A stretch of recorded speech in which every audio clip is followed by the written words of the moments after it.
Alors l'équipe, bonjour. L'être humain est très dangereux. Jamais rassasié, pas reconnaissant. Je sais pas, dans votre vie, vous connaissez sûrement une personne à qui, ou bien des personnes à qui vous avez tendu la main, et cette main que vous leur avez tendue était devenue comme une obligation. Ça veut dire que quand vous ne pouviez plus les aider, quand vous ne pouviez plus garder cette main tendue, ils estimaient que vous étiez méchant. En fait, ce que je veux dire, c'est quoi? C'est que tu aides quelqu'un, tu aides quelqu'un, tu aides quelqu'un. Au bout de, je sais pas, en exemple, tu héberges quelqu'un chez toi pendant un mois. Tu lui dis que bon, frérot, je pourrais t'héberger pendant 2 semaines. Après, tu trouves une solution. Il reste chez toi jusqu'à un mois. Puis tu lui dis, bon, on s'est entendu 2 semaines, l'équipe. Je vois que tu es là, je vois que tu es là, tu ne cherches pas grand-chose, tu dors, tu ne sors pas chercher une solution, tout ça. Voilà, tu devais être là 2 semaines, ça fait déjà un mois, frérot. Il faut que dans quelques jours, tu libères.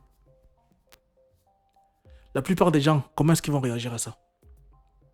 L'équipe. Comment est-ce que la plupart des gens vont réagir à ça? Ils vont oublier que tu les as hébergés un mois.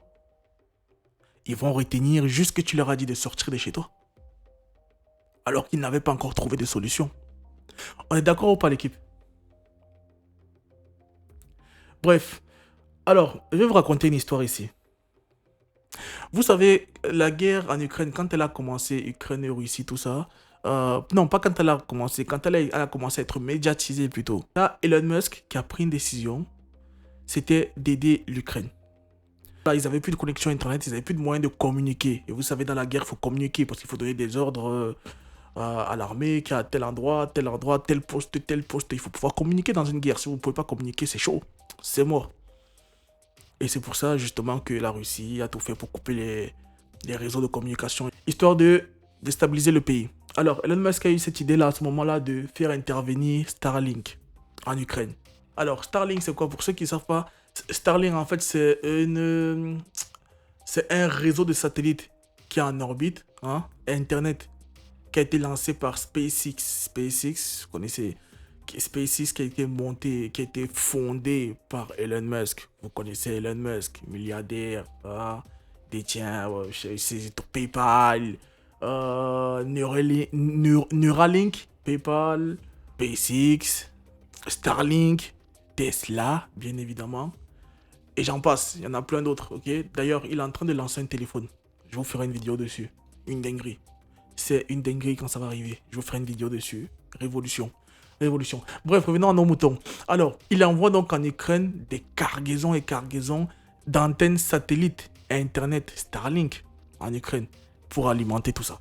Pour leur redonner la communication, Internet et tout ceci. Et il paraîtrait qu'il a fait tout ça à ses frais.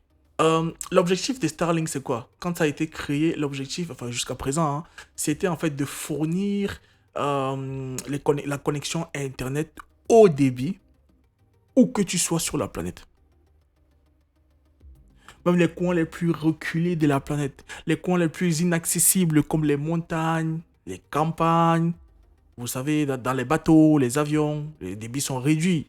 Les pays en crise, en guerre, les pays en développement, les régions éloignées. Je pense à l'Alaska, par exemple, aux États-Unis, des coins reculés comme ça, où il n'y a que de la neige. Bref, leur but est de donner accès à la connexion Internet haut débit, où que tu sois sur la planète. Voilà l'objectif des Starlink. Donc, ils envoient donc ces cargaisons d'antennes, connexions, tout ça. Elon Musk, pour revenir à nos moutons, avait donc décidé d'envoyer tous ces bidules-là. Sauf que, comme c'est assez frais, ça commence à peser lourd.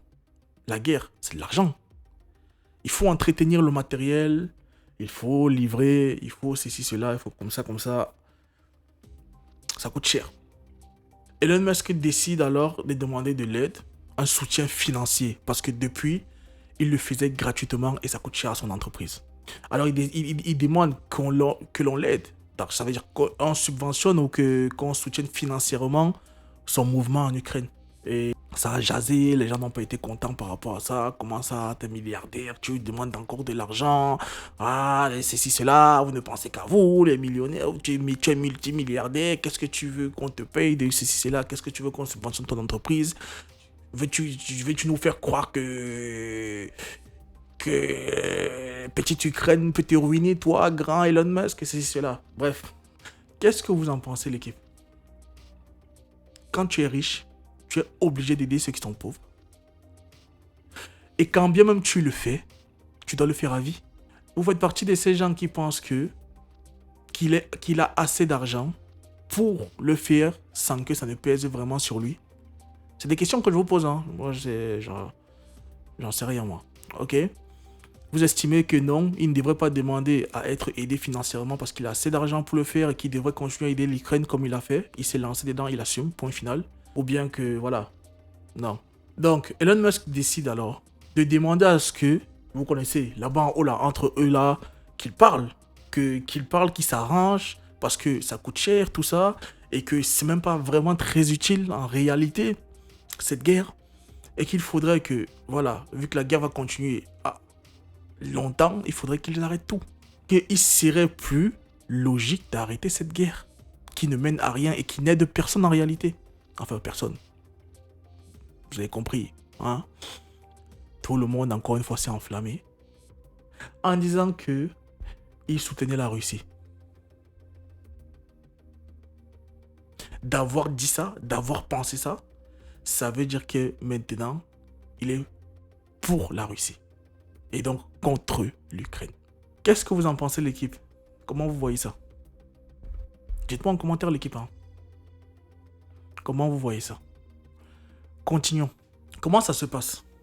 Quand on sait que les États-Unis et tout ça sont prêts, même pas sont prêts, sont en train d'injecter énormément d'argent dans tout ce qui est militaire, dans tout ce qui est armement en Ukraine. Comment est-ce possible que quand Elon Musk demande qu'ils investissent aussi pour aider l'Ukraine gratuitement, il n'y a plus personne. On le fait passer pour un fou, pour un méchant, pour un collabo, pour un bref, pro-russe. Mais quand c'est pour les armes, les États-Unis investissent énormément. Quand c'est pour aider gratuitement, comme le fait Elon Musk, il n'y a plus personne.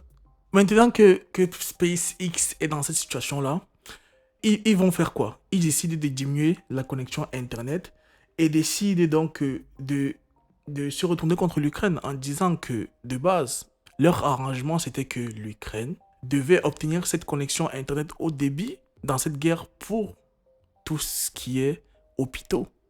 Pour la population en réalité. Uniquement pour la population. Que les gens puissent échanger entre eux, qu'ils puissent se retrouver, puissent trouver des solutions, soit pour sortir du pays, soit pour rester, soit pour se cacher, soit pour se positionner, soit pour décaler à tel endroit, tel endroit. Bref, être au courant de ce qui se passe, où, quand, comment, n'importe quel moment, clairement. C'était pour ça. Les hôpitaux, tout ce qui a besoin de réseaux internet, l'alimentation. Mais l'Ukraine s'est mis à utiliser ça pour envoyer des bombes, pour bombarder les trucs russes, pour faire la guerre avec. Pourtant, ce n'était pas l'intention, ce n'était pas l'arrangement qu'il y avait eu entre l'Ukraine et SpaceX. Donc, ils ont décidé de réduire ça, vu qu'ils n'obtenaient pas d'aide et qu'on les faisait passer pour des fous. Et ils ont décidé de réduire la connexion Internet. Et de blâmer l'Ukraine. D'avoir violé, d'avoir pas respecté leur engagement, leur contrat entre eux deux. Alors, vous venez de vous faire votre idée.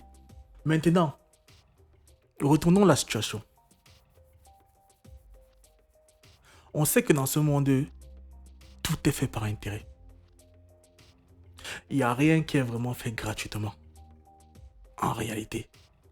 À un certain niveau, quand tu atteins un certain niveau, il n'y a plus rien qui est gratuit. Tu aides quelqu'un, il te doit quelque chose. Il t'en doit une.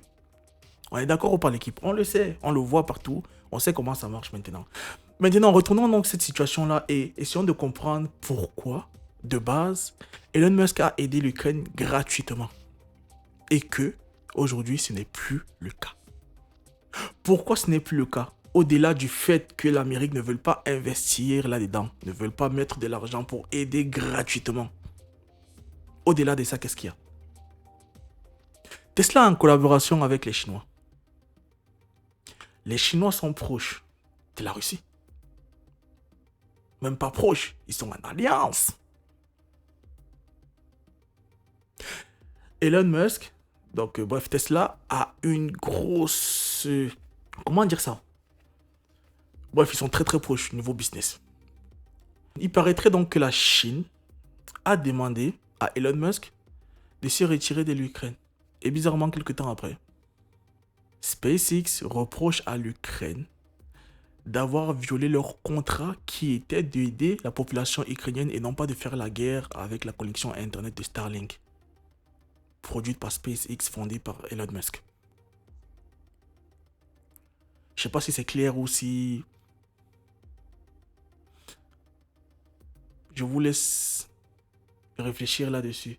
Qu'est-ce que ça pourrait vouloir dire pour vous, l'équipe? Ils ont été sous influence chinoise, ou bien juste ils ont remarqué que les Ukrainiens se foutaient de leur gueule et qu'ils dépensaient beaucoup trop d'argent là-bas et ils ont décidé de se retirer. Et ils se sont pas retirés, hein, mais ils ont décidé de réduire, ils ont décidé ouais, ils sont en train de se retirer petit à petit. Ça se fait pas du jour au lendemain, mais je pense que d'ici quelques temps, ils vont déguerpir. Alors l'équipe, dites-moi en commentaire, qu'est-ce que vous pensez de cette histoire? Qui a raison, qui a tort? Quels sont les intérêts de l'un ou de l'autre? Quel est le but de l'un ou de l'autre? Qu'est-ce qui se passe réellement? Starlink, comme je disais, donnerait accès à beaucoup d'informations, à une très bonne connexion et à beaucoup d'informations. Et pas partout dans le monde, la population a la chance de pouvoir avoir accès à toutes les informations. La Chine est un pays très formé, donc Starlink n'est pas la bienvenue. La Corée du Nord est un pays très fermé, donc Starlink n'est pas la bienvenue. La Russie, vous savez qu'ils sont tout le temps en conflit avec les États-Unis au niveau de la technologie, au niveau de tout ça, donc ce serait un peu une certaine honte d'accepter, en tout cas officiellement, Starlink chez eux. Il paraîtrait que Tesla, le plus grand marché pour Tesla au monde, est en Chine.